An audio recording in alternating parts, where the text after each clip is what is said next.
Assalamualaikum warahmatullahi wabarakatuh. Halo guys. Perkenalkan, kami dari kelompok 2 kelas 11 IKM 1. Di sini kami ingin memaparkan sebuah materi tentang BPJS Kesehatan. Tapi sebelum itu, izinkan kami untuk memperkenalkan diri terlebih dahulu.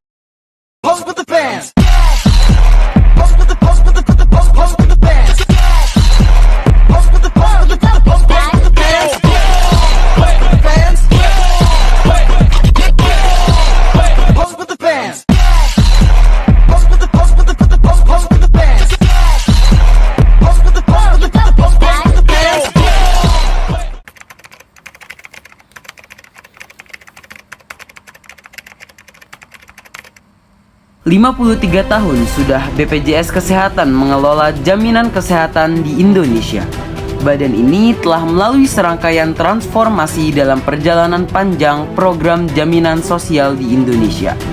Semua ini bermula dari gagasan Menteri Kesehatan RI periode 1966 sampai 1978, Profesor Dr. G.A. Siwabesi, untuk memberlakukan program asuransi kesehatan yang saat itu banyak digunakan oleh negara-negara maju. Akhirnya pada tanggal 15 Juli 1968 dikeluarkan Keputusan Presiden nomor 230 tahun 1968. Di tanggal tersebutlah dimulainya perjalanan jaminan sosial kesehatan di Indonesia. 1992 PHB kemudian berubah status menjadi PT Askes Persero melalui Peraturan Pemerintah Nomor 6 Tahun 1992. Lalu pada Januari 2005, PT Askes dipercaya pemerintah untuk melaksanakan pelayanan kesehatan untuk masyarakat miskin atau PJKMM.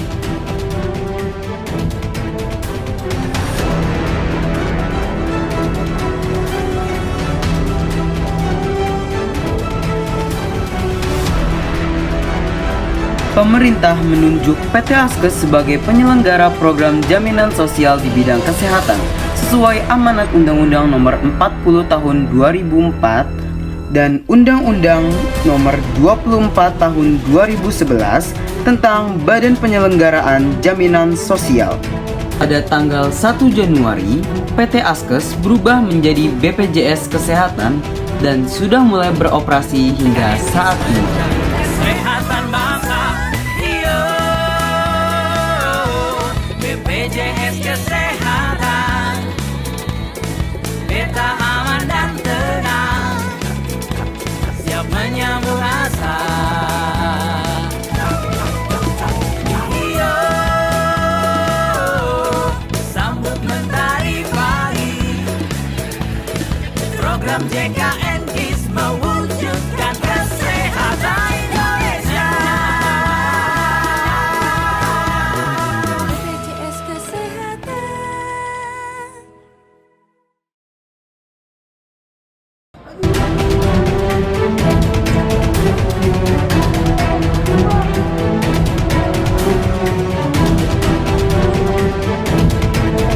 Baik, di sini kelompok kami akan menjelaskan tentang BPJS dan juga isu sosial yang ada di belakangnya.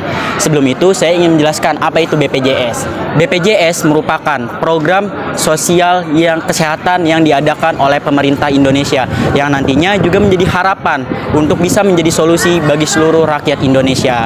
Namun di balik harapan tersebut, sering sekali kita mendengar, bahkan kita lihat, masih sering sekali banyak tantangan dari BPJS Kesehatan, mulai dari defisit anggaran, minimnya fasilitas, dan juga tidak adanya transparansi. Namun yang menjadi pertanyaan, apakah BPJS Kesehatan sudah benar-benar menjadi solusi bagi seluruh rakyat Indonesia? Dan juga mengapa sering sekali banyak kita dengar masih terdapat banyak sekali keluhan dari masyarakat Indonesia, sedangkan program ini sudah berjalan hingga bertahun-tahun. Pernahkah Anda bingung, bahkan kecewa atas layanan BPJS? Atau Anda pernah mendengar cerita tentang antrian yang panjang, layanan yang tidak kondusif, dan iurannya terus naik. Begini penjelasannya. Tentang masalah-masalah dan solusi-solusi yang dapat pemerintah lakukan agar kedepannya BPJS bisa lebih baik lagi. Nah, masalah yang pertama adalah antri yang sangat panjang di rumah sakit. Solusinya adalah pemerintah harus menganjurkan kepada pasien yang sakitnya tidak terlalu parah untuk pergi ke puskesmas terlebih dahulu. Dan jika penyakit sudah terlalu parah, bisa langsung ke IGD atau ke rumah sakit. Nah, masalah yang kedua adalah layanan masyarakat yang kurang memadai. Nah, solusinya adalah pemerintah bisa melatih dokter dan suster atau perawat untuk dilatih lagi agar pelayanannya memuaskan. Pelayanannya itu lebih baik lagi dari sebelumnya. Dan yang kedua adalah pemerintah menambah fasilitas-fasilitas dan obat agar di rumah sakit tersebut lengkap fasilitasnya. Nah, permasalahan yang ketiga, iuran yang terus naik. Masalahnya BPJS harus dibayar tiap bulan dan terus naik. Dan masalah ini membuat orang keberatan. Solusinya adalah uang BPJS harus digunakan se-efisien mungkin agar tidak terbuang sia-sia. Pemerintah harus kasih bantuan kepada orang yang tidak mampu. Ajak juga lebih banyak orang yang berdaftar BPJS agar banyak uang dan bertanggung jawab. Nah, permasalahan yang ketiga, uang BPJS sering kurang. Masalah ini BPJS sering kurang dan jadi sulit untuk memenuhi kebutuhan pasien. Solusinya adalah pemerintah bisa ajak kerjasama dengan perusahaan swasta untuk menambah dana BPJS dan juga ajak yang lebih banyak orang agar mampu bayar BPJS. Dan masalah yang kelima adalah susahnya layanan kesehatan di daerah-daerah terpencil, padahal mereka juga membayar BPJS. Bagaimana solusinya supaya masalah ini dapat terselesaikan? Solusi yang pertama adalah dengan membangun lebih banyak rumah sakit atau puskesmas di daerah-daerah terpencil. Dan solusi yang kedua adalah menyediakan layanan ambulan yang bisa mengelilingi desa-desa.